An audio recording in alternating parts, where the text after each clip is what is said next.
headline. TKO Group's Ari Emanuel teasing Dana White's potential hope of not just coming into boxing, teaming up with Turki Alalshikh, and potentially having some form of a prospect league, but that abolishing the Muhammad Ali Act would be part of that. Now, conceived in 1996, enacted in the year 2000, the Ali Act was created to try to protect the fighters' rights, welfares, to aid state commissions and giving them the power to keep things clean, and the idea that a manager and a promoter can't be the same gig, that type of stuff, and etc.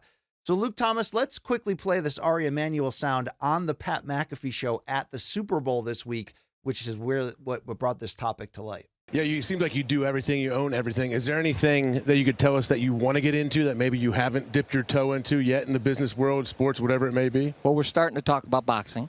Okay. And so we're going to... With Dana? Dana's he's been talking about doing boxing for a long time, right? We're kind of looking at that right now. And can you revive boxing? Like, where is boxing right now, I guess, compared to maybe 20 years ago? Well, I think you got the Ali Act that I think hurt it. Mm-hmm. Hopefully, who knows what's going to happen with the Ali Act. And then Dana's got a plan for boxing. We'll see. You know, there's a lot of work, a lot of wood that's got to be chopped there, but we're looking at it pretty seriously. Hey, that's that would make sense with the TKO group. Obviously. Yeah. Wrestling, fighting, boxing in there. Yeah. And I don't know how much is there a collaboration between those two companies with you, or are they just operating?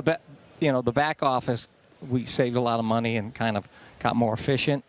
There has... They would go on to talk about the business here, but Luke, you heard he didn't say outright, we're going to team up with Donald Trump, our friend, and abolish the Ali Act. But there was a acknowledgement in the idea that is something that they believe has been bad for boxing, and Dana would look to be a part of removing it. So here's the key question. By removing that that legislator enacted to protect boxers, how dangerous would this be for the future of the boxing, knowing that, as we feel like Dana and Turki's concept here for this prospect league would kind of be coming in with the UFC model on trying to control the sport monopolistically? How dangerous is that to the future of boxing at large? It is existential. It is existential. Let me just be clear as I possibly can be. If any boxers or boxing managers or promoters are watching this, this is a flashing red light. They're coming for you. They're coming for you. Understand, I know that inside boxing that people think the Ali Act doesn't do anything because it's actually in addition to the Professional, I think, Boxing Safety Act of 96. But so there are, let's be clear. What would it even mean to repeal the Ali Act? Well, it would really depend on how it was done. Would they introduce new legislation? Would they keep certain parts of it and then not keep other parts? But let me just explain to you what's happening here. A monopoly that has wanted to get into boxing, that basically has never done it, is now saying they want to strip out the one law that is basically stopping them from doing it so that they can get into boxing. If this law is repealed as we understand it, right, and I'm going to say what it does. It prevents managers from being promoters. You can't, as a promoter, offer a contract where you say, hey, if you sign with me, I'll give you a title shot, but you got to sign for 5 years. That is illegal. By the way, there's a legal mechanism in there if it wants to be enforced. Of course, there's jail time and fines, but that is an enforcement mechanism just built into the law. But the big part is it codifies that the promoter cannot own the titles. That the sanctioning bodies, if they're going to rank a guy, they have to explain why their ranking position moved. And of course, it also deals with financial transparency. This is the reason. If someone asks you, why do boxers make more than MMA fighters? This is the reason. I mean, there's a couple other ones, but this is basically the law that keeps the barbarians at the gate. It was created because of decades of fighters being used by promoters, getting, screwed financially, all of that. I've said this before on this show, and I'm going to say it one more time, but I'm going to get a little twist here. People keep saying boxing is broken, and it is. And I have always said it's because they broke it on purpose. Guys, no one put the Ali Act in place and arranged the product that way because they thought, BC, that was the best way for boxing to operate just as a sports entity. They did it to minimize or stop corruption or undue monopolistic influences. You strip out this law, just changing the rules of the game, you are going to see the boxers go from taking 80% to 20 and vice versa, the promoters going from 20 to 80. If they make it a law where now promoters can, in boxing, make their own titles, look at me.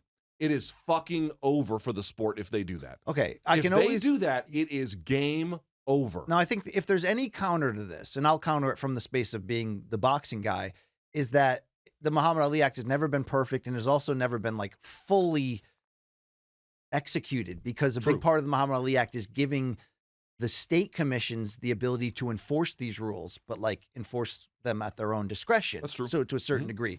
So like, is it always enforced? Is it always used properly? No. But the whole point is that it's there, though, that it's there for a reason. And if you just remove that, what will that do for the future? Well, it's also like, it's not like there's not corruption with like sanctioning bodies and rankings. There's corruption 100%. everywhere in this sport, but that doesn't mean that there won't be very bad outcomes by removing that completely and just letting a new future in a sport where it's so easy to take advantage of these athletes because due to the damage that they take for usually only a certain amount of money. Now, if you pull back those training wheels and you can just, I mean, so let's talk about some of the failures of the Ali Act. So one thing that gets brought up to me every time I say how important the Ali Act is, people say, well, hey, Al Heyman's been violating it, which is not technically true. It's sort of true in the sense that you can't be a manager and a promoter at the same time.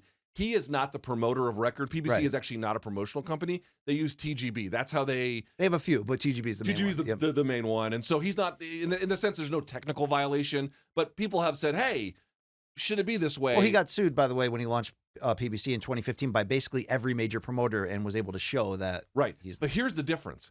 Al, even if you want to say he's violating it, which is its own little conversation, even if you want to say that, Al is doing it to get his guys paid. Right. He is not doing it to take 80%. But that's not even the point.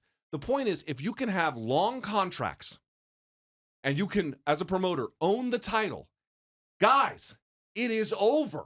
It is over. At that point, you can. Have you ever heard of the concept of the Chesterton fence? No. You ever heard of that concept, Long Island Luke? Can't say that I have. Is it if you piss on it, it'll electrify your piss and get... Not quite exactly. It's the concept of sometimes you could be walking by in a field and you see a fence there. And then the reason why the fence is there is you're not really sure. You don't know why. It's been an old fence. It maybe even looks a little decrepit. Someone put it there and it seems like it doesn't serve any value. But then when you mess with it, all of the things you didn't realize that it does come pouring down on you. It breaks the dam, yeah. The boxing world is about to find out what a Chesterton fence, the Ali Act is, and I have seen complete silence from them.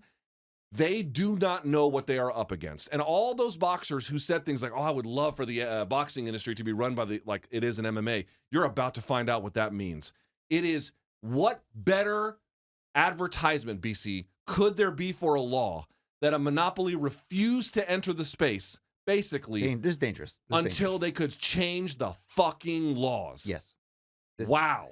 So we've heard Dana kind of be quiet of late about the rumors of this boxing league and telling MMA media, asking him that, like, you know, damn the media, the New York Times thing shouldn't have leaked, which is probably true because it seems like the timeline, Luke, has been pushed to the fall on this. But Mike Coppinger of ESPN had Turki Alalshikh on, and he did ask specifically his thoughts on this league. So let's hear what he has to say. I know, I'm not sure if you can comment on this, but there's a lot of talk, right? You've posted some photos about this boxing league with Dana White. Will we see it happen?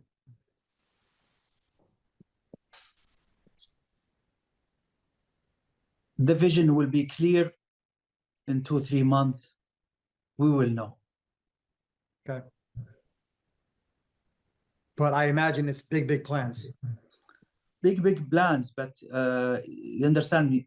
Similar to this project, to reach the peak, you need time. Right. It is long time project. It's not short project. Well, and you're saying long-term project to really fix all the issues. Because I imagine now that you've really been in boxing for 18 months, you're seeing... I don't think they care to fix the issues. They will do something success. We will do something success. So, Luke, this is interesting because Turki's taken over the sport from for the most part, most of the promoters are working with him. He's fueling and funding the huge fights. He's going to have a Ring Magazine series. He bought the Ring. He's going to be a part of this TKO boxing league and funding that. And he sponsors all of the sanctioning bodies and controls the Ring. So there could be like one title moving forward that is ultimately controlled by him. Mm-hmm. and we're on a topic about the Ali Act where we're talking about controlling it from the inside.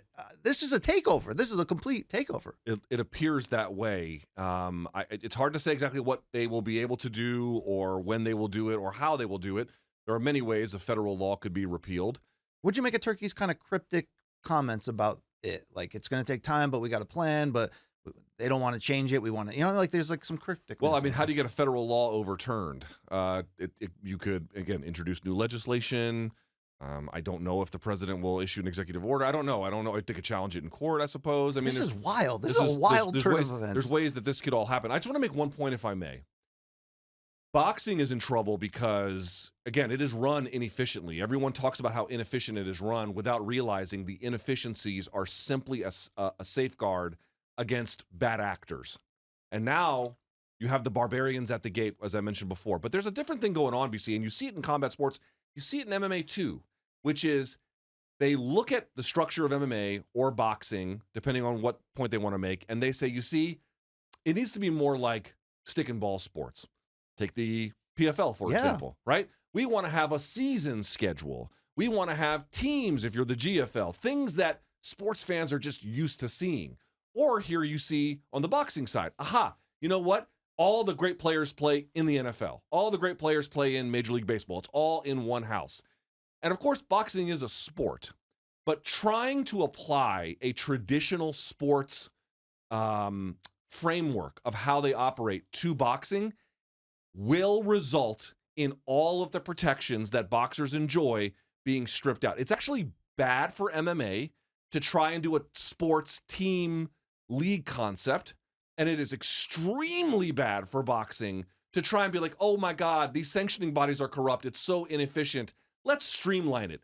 Streamline is code for deregulate and monopolize. That is what that means. Be very, very clear about the terms. You don't want boxing to run like traditional sports for any number of reasons, not least of which is the one thing that these guys have protecting them is this. And it makes it hard, and it makes it inefficient, and at times very frustrating.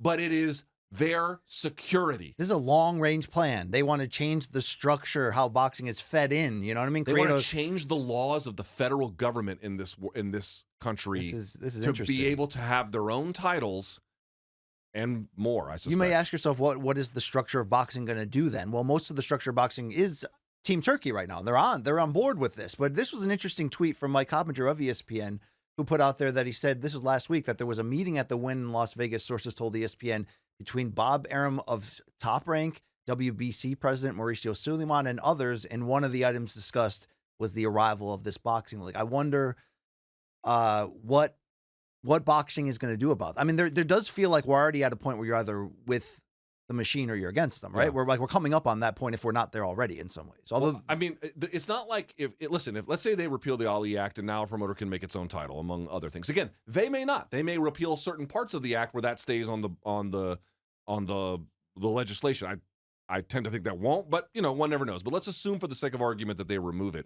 It's not like the WBC title simply goes away as a relevant thing tomorrow, but they'll introduce the TKO belts. sure.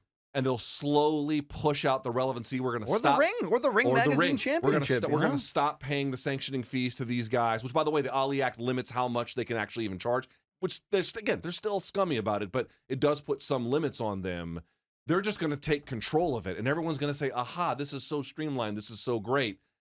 Hey, why can't these guys pay their bills? Oh, right. We removed the thing that gives them leverage in these situations. Fucking frightening.